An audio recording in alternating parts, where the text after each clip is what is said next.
Good afternoon, fellow Rotarians. On behalf of the Rotary Club of Baguio Summer Capital, your host for the District Training Assembly in District 3790, I am Secretary Jonel Salva. Welcome you all to the Breakout Room 3. Here we'll be discussing public image, and with me today, as our moderator, is Past President Merlene Colobong of the Rotary Club of Alaminos, making sure we finish on time, and for your questions and answers portion. You may ask your question every after the speaker, or you can write your opinion or questions on the chat box. To get things rolling and started, may I introduce you to our first speaker.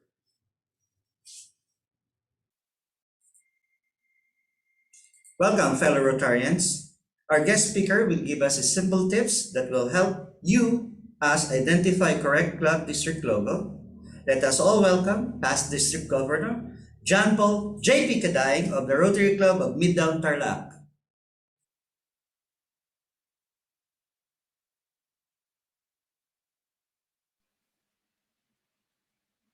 Hello.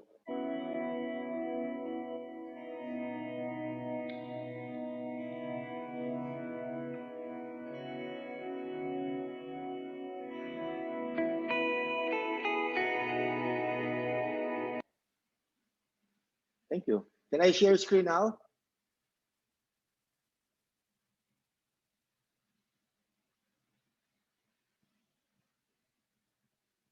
I'll share screen, huh?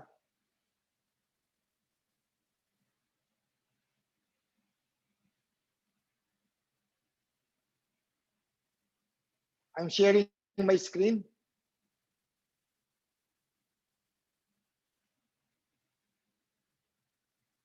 All right.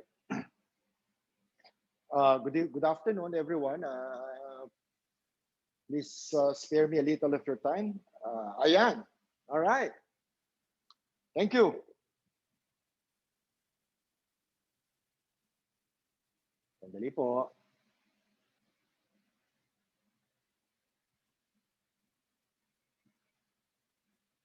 Okay. Yan. Good afternoon, fellow Rotarians. Good afternoon to our interested Rotarians who would like to learn more of what public image is.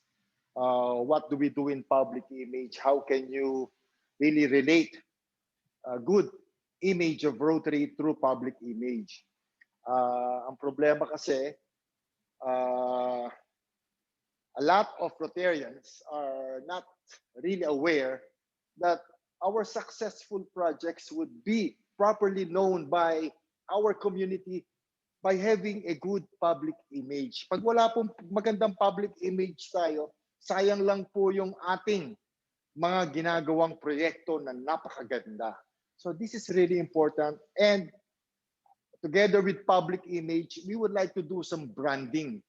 Okay, yung brand na when you see this project, people would already know that it is Rotary. Para bang Mercedes-Benz, pag nakita nila yung star niyon, this is a Mercedes-Benz. Napakagandang kotse, napakagandang ride, and very expensive. Okay? So, I'm here to talk about, this, I think mga 20 minutes lang, a few slides. And I would like to share with you some simple tips. Okay? Since we are trying to make you, or we are trying to have a branding, gusto natin yung logos natin pare-pareho. The correct and proper way of using our logo. Sabi nga, we are trying to do branding. And sa branding po, pag nakita kagad yung tamang brand natin, Rotary, that is Rotary. These are people of action. So this is simple. I would like to share it with you. 5 steps lang on determining a correct logo. This is what I use. Okay, and I want to share it with you. But first, sabi nga,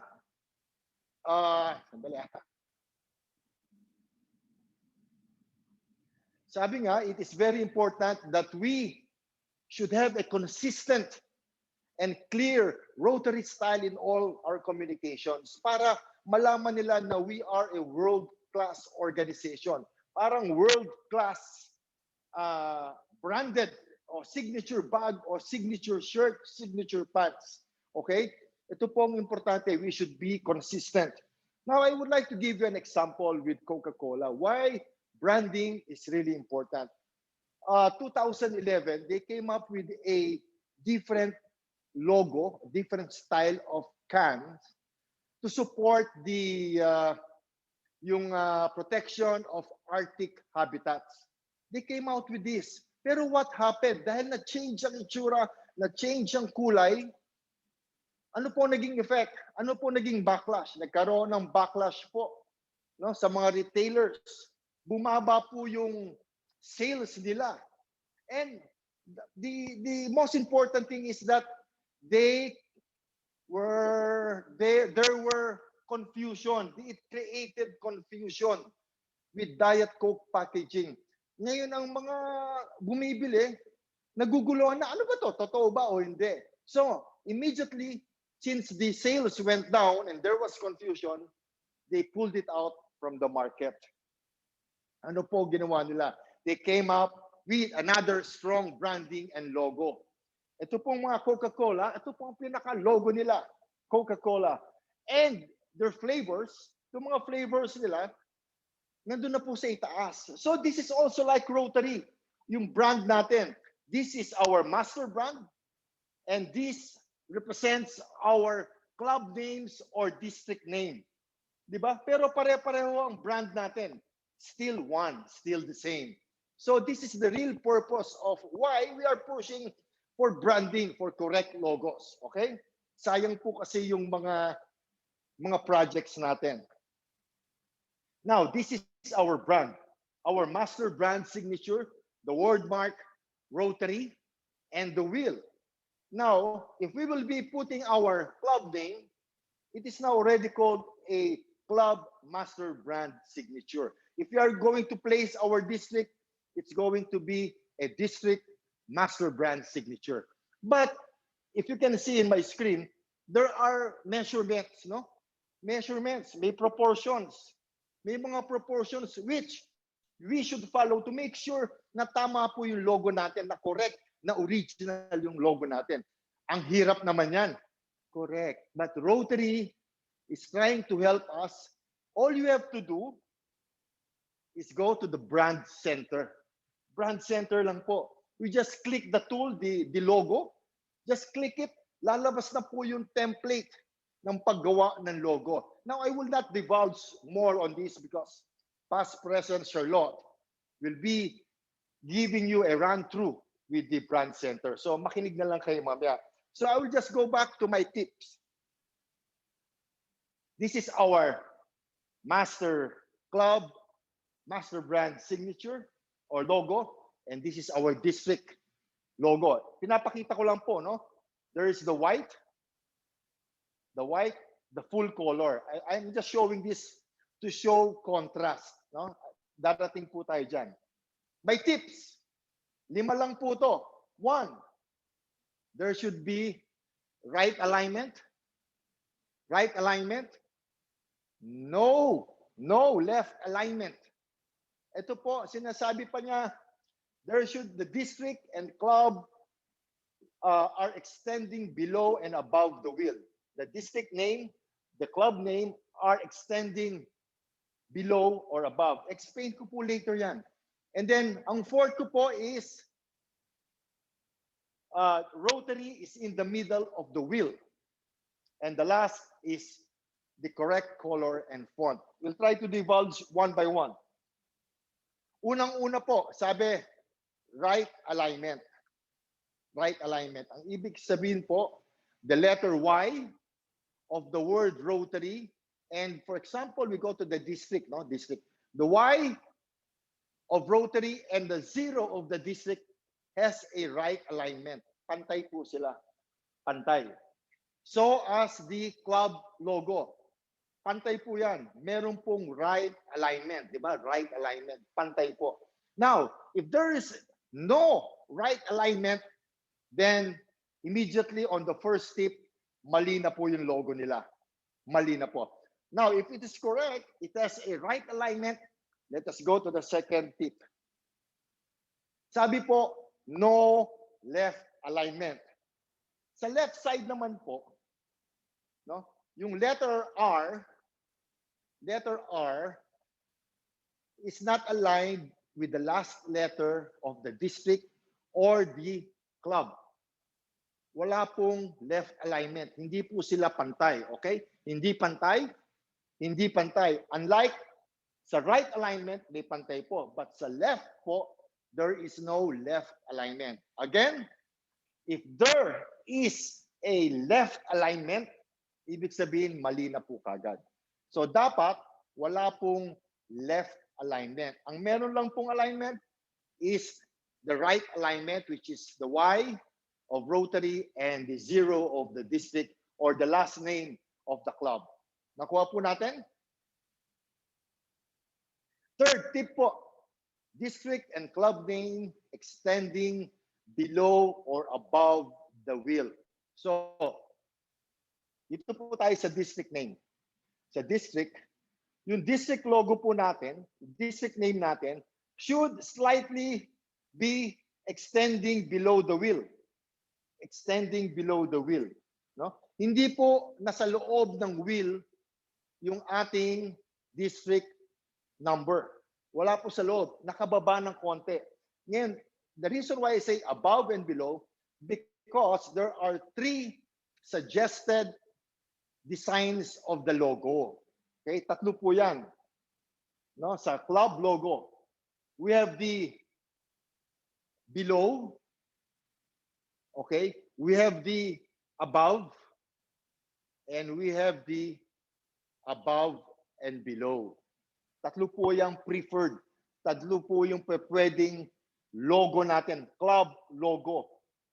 Wala pong sinasabing your club name should be at the right of the wheel. Wala pong club logo na gano'n. Ang tatlong, tandaan nyo, tatlo lang po ang club logos natin. Should be below, above, above, above and below. Tandaan nyo po yan. Huwag nyo nang, no, do not place your club name anywhere aside from the 3 areas that I've mentioned. Below, above, above, and below. Now, sa district po, there is only one preferred and one suggested. It is below the word Rotary. Below lang po. No? Hindi po nilalagay sa above, hindi po nilalagay sa right. Wala pong ganon. Okay? So again, it should extend the club name or the, let's say, the number, the district name should at least extend below the wheel. Now, again, kung hindi po nag-extend below the wheel or above the wheel, mali na po rin kagad. Okay, mali na. But, kung meron pong right alignment, wala po siyang left alignment, and the club name and the district name extends a little below and above the wheel, let us go to number 4. Sabi po, Rotary in the middle of the wheel. Now, the word Rotary should be in the middle of the wheel. Okay? Yung iba po, tinataas nila yung Rotary rito to accommodate the club name and they will put it within the wheel also. Mali po. Hindi po tama yun. Okay? The word Rotary should always be in the middle of the wheel. Yan po ang tama. Next tip na tinitingnan ko, correct font and color. Now, our fonts are exclusively made for Rotary International. Now, if you want to have the correct fonts, you have to buy it sa Rotary International. But wait, hindi nyo na kailangan bumili. Go to the template, go to the brand center. Libre na po yan. Now, there are 4 colors. Okay? There are 4 official colors. This is the what we call the full color, the blue and the yellow. We call that full color. And then we have the solid black color. And then we have the blue. And then we have the white. Yan lang po ang official color natin. Ha? Ngayon, you might ask me, why do we have official colors? Why do we have different colors? Why? because of contrast purposes. Contrast purposes. You know, our layout artists or tayo mismo, Roteros, are very artistic. We would like to have different backgrounds. But unfortunately, when we have dark backgrounds, ang napapansin ko po, no, sa mga sa iba-ibang invitation, iba-ibang tarpaulins, they would always want to use the dark color background and they keep on using the full color. Ang nangyayari po, if they when they use the full color, they try to put some shadows around it, shadows or white box so that it will come out. Hindi po ganun ang gusto ng Rotary. We would like it to be elegant, simple.